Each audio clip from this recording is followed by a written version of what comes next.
Hello friends, जय माँ बगलामुखी, जय माँ निवासी, जय माँ तारा, जय श्री श्याम। आज तो दिन भर बस यही रटने का मन कर रहा है, जय श्री श्याम जय श्री श्याम।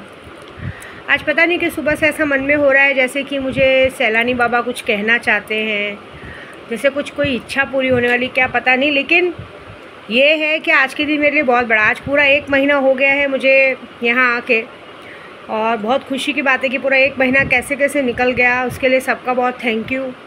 बीच में लोगों ने परेशान भी किया, उनको भी थैंक यू। और कुछ लोगों ने बहुत कोशिश की कि मैं पूजा पाठ छोड़ के घर चली जाऊं, उनके लिए भी थैंक यू, इस तरह से प्रोत्साहन देने के लिए। तबीयत थोड़ी सी नरम है क्योंकि डेली पूजा पाठ, देखिए 40 दिन में मैंने एक भी दिन पूजे में नागा नहीं किया है, डेली पूजा किया है। गर्मी, इतनी गर्मी होने के बाद भी लोगों से लड़ के, शक्तियों से लड़ के डेली पूजा पाठ किया। डेली सपने में अच्छी ऐसे लोगों की शक्ल दिखती है कि कभी कभी अपने आप को थप्पड़ मारने का मन करता है कि ऐसे लोगों के लिए मैंने बहुत कुछ किया और आज ऐसे लोग मुझे गिराने के लिए हर तरह की कोशिश कर रहे हैं। लेकिन मैं भगवान से एक ही बात मनाऊंगी कि जिसने मेरे साथ जो किया हो उसके साथ उसका 4 गुना उसको वापस मिले। जिसने मुझे जो दिया हो, जिसने मुझे जैसा ट्रीट करने की कोशिश की, उसको उसके साथ मिले, ठीक है। दूसरी बात है, शक्तियाँ लेंगे, मैं आपको डिटेल बता देती हूँ। दौलत परी लेने से दौलत हासिल होती है, कारोबार में तरक्की होती है, काम धंधा जो बंद रहता है वो चलता है। जब हम दौलत परी से विश करते हैं, जैसे किसी की कपड़े की दुकान है और उसने विश किया कि आज मेरा कम से कम 10-15 हज़ार का माल बिक जाए, तो माल बिक जाएगा। अगर उसने विश किया कि मुझे इतने का माल लेना है, कल 2 दिन में मुझे कहीं से इतने पैसे मिल जाए, तो अचानक से उसको पैसों की आवक हो जाती है। कुछ भी चमत्कार ऐसा होगा कि वो सोच भी नहीं सकता ऐसे पैसे की। स्वर्ण परी लेने से ये होता है कि स्वर्ण परी साधक को सोने में नहलाती है, मतलब गोल्ड, उसकी ज़िंदगी में सोना ही सोना रहता है, पैसे अपरंपार। अब गोल्ड आ गए तो समझ लो आज की तारीख में गोल्ड 1 लाख रुपया तोला सोना है।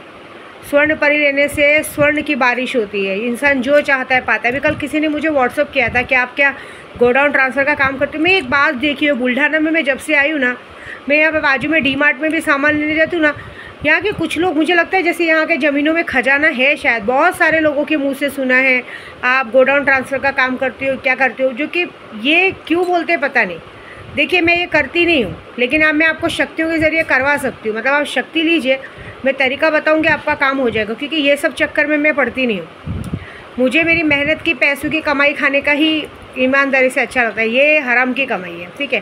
लेकिन तो भी भाई किसी के पास है, कोई है तो कर सकता है उसमें, लेकिन जल्दी सब मामले में सक्सेस नहीं होते। हाँ, पैसे जो शक्तियाँ ला के देती हूँ वो उसका तरीका अलग है। 1.5 फुटिया जीन एक ऐसा होता है, 1.5 फुटिया जीन 7 समुंदर पार में आपका प्रेमी क्यों ना बैठा रहे, और आपने एक इच्छा की कि कल सुबह वो 10 बजे मेरे घर पे नज़र आए, तो नज़र आएगा।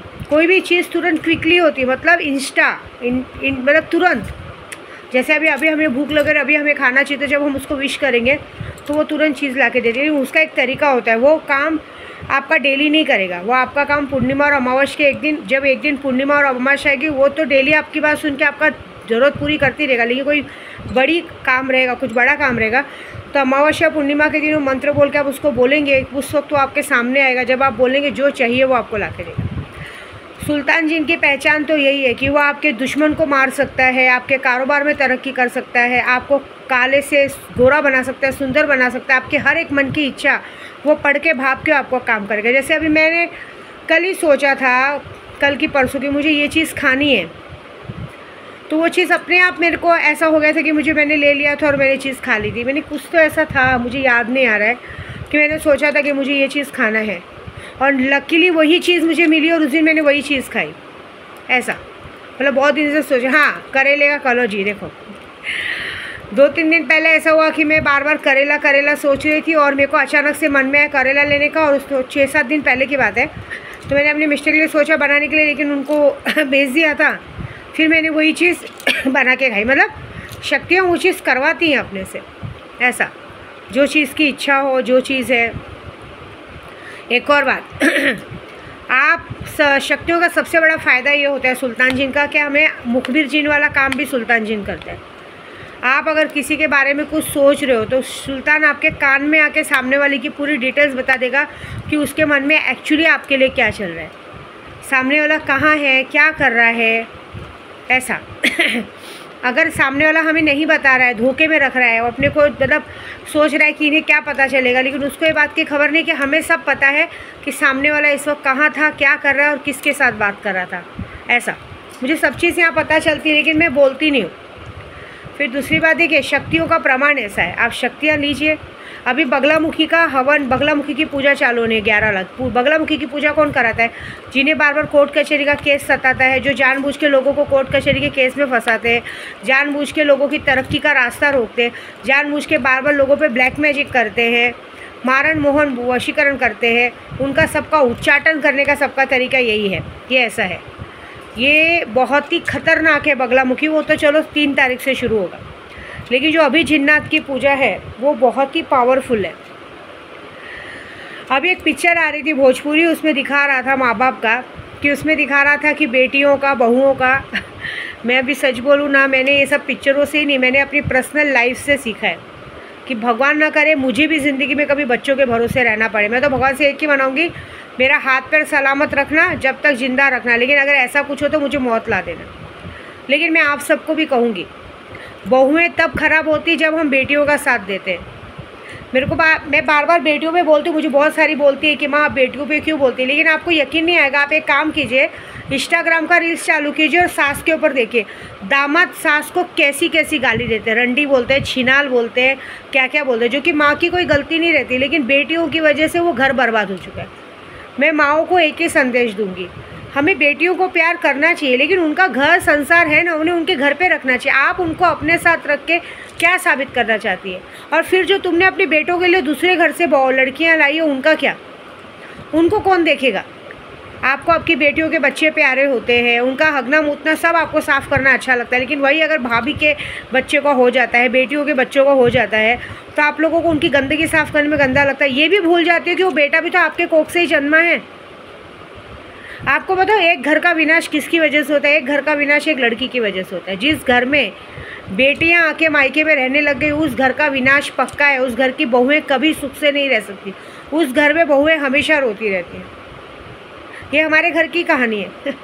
मैं भी जिस घर की बहू बनी थी ना, उस घर में कभी कोई बहुएं सुखी नहीं रह पाई, उस पूरे ख़ानदान में कोई बहुएं सुखी नहीं रह पाई, क्योंकि उस घर में बेटियां हर हफ्ते मुंह उठा के चली आती थी। एक बेटी तो रोज़ाना ही चली आती थी, मतलब उनकी आँख कान नाक का पानी मर गया था। उन्हें बस ये था कि मुंह उठा के चलना है, मुंह उठा के चलना है।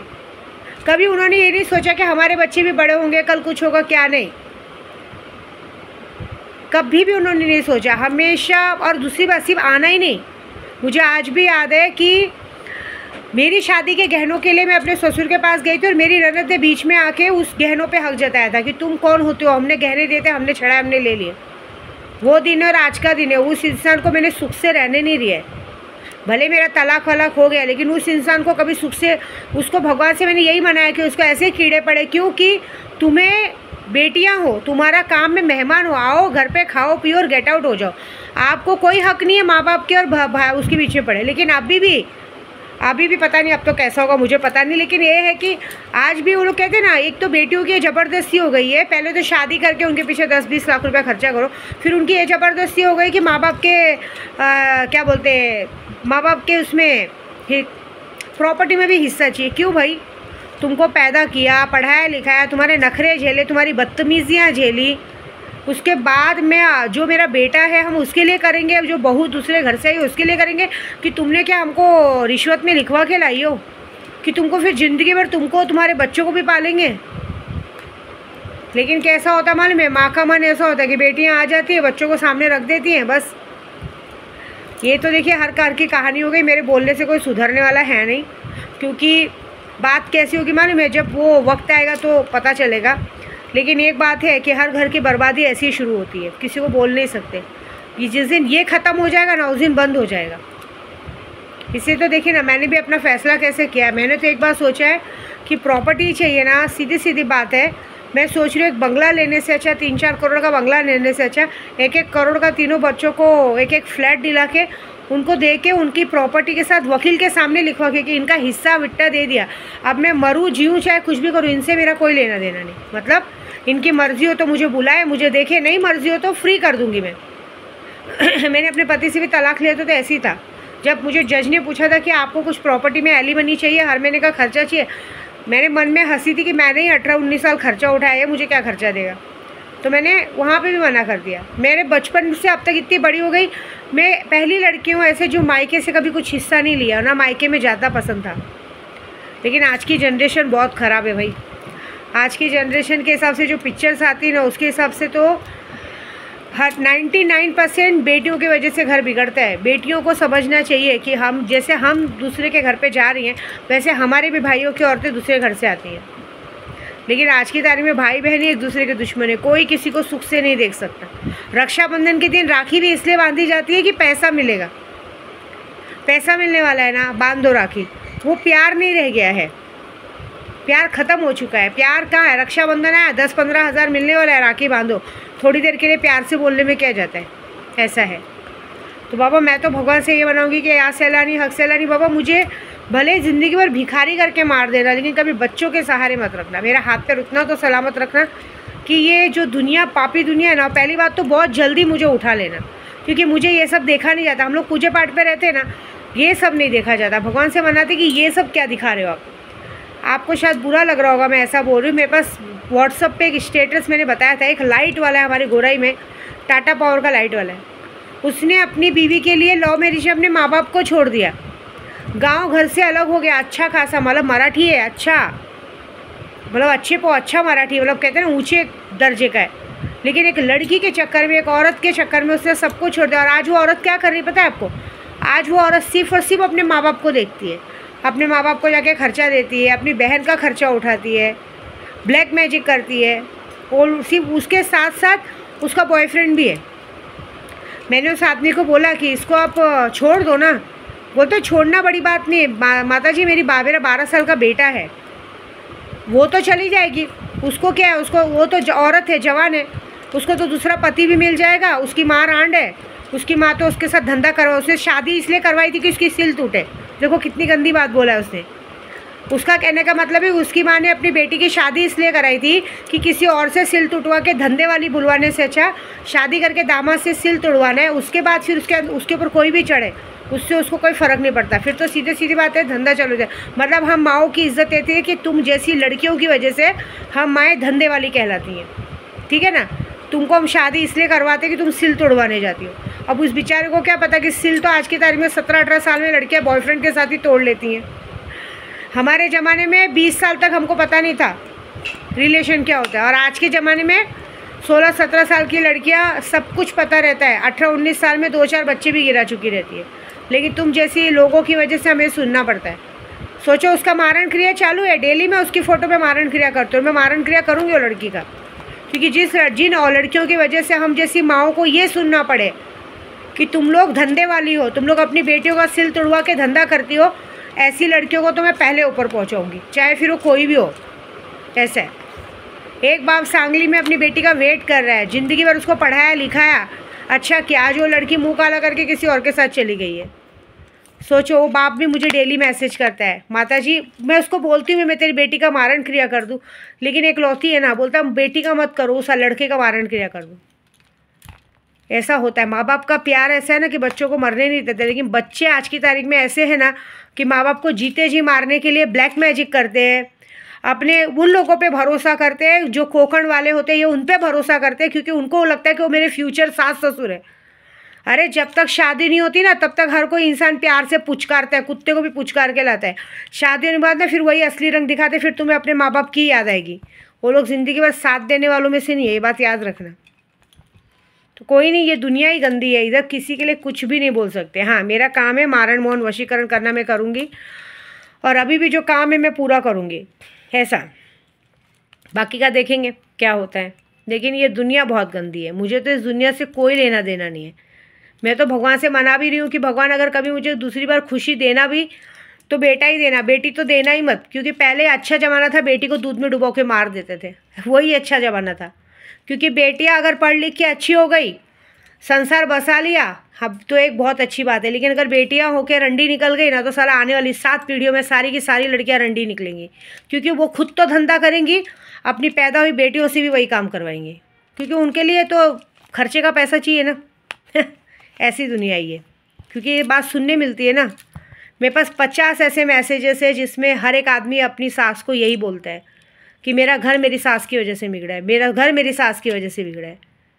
तो सबको यही बोलूँगी माओ को कि बेटियों की शादी ये करके करवाया क्या कि उनको ज़िंदगी पर घर में बिठा के उनके साथ धंधा करवाना है। छोड़ो ना उनके दामाद के साथ, शादी करा दिया, पराया धन है, आपका हक उस पर ख़त्म हो गया, जाने दो उसको। वो जैसे जिए, खाए पिए, जैसे जिए जीने दो, अपना नाम मत खराब करके लो। रंडी सुनना, छिनाल सुनना, वेश्या सुनना अच्छा लगता है? ये बताओ आप लोग, ये अच्छा लगता है कि हमारा घर बिगाड़ने वाली हमारी रांड सास है? ये सुनना अच्छा लगता है? अभी तो एक जगह का बिहार का केस आया, सास ही दामाद को लेके भाग गई। बताओ, ऐसा सब कांड हो रहा है, क्या कर सकते हैं? मत करो ऐसा, बहुत पाप लगेगा, बहुत। क्योंकि ऐसा कुछ होगा ना, एक दिन दुनिया पलट जाएगी। माता रानी खुद ब खुद तुम्हारे घर में कुछ भी ऐसा करेंगी कि तुम लोग जिस बेटी के लिए अपने बेटे को छोड़ते हो ना, कल वही बेटा तुम्हें वृद्धाश्रम छोड़ के आएगा। और एक बात याद रखना, बेटा ही आग देता है, बेटियां आग नहीं देती हैं। बेटों से ही वंश चलता है। बेटियां को प्यार करना चाहिए, करो, रखो, लेकिन उनको अपने बेटों की जगह तो मत दो। एटलीस्ट जो हक जिसका है उसके पास ही रहने दो, तो ही ये घर बसेगा, नहीं तो फिर तो आप लोग ऐसे ही बर्बाद रहोगे। ठीक है।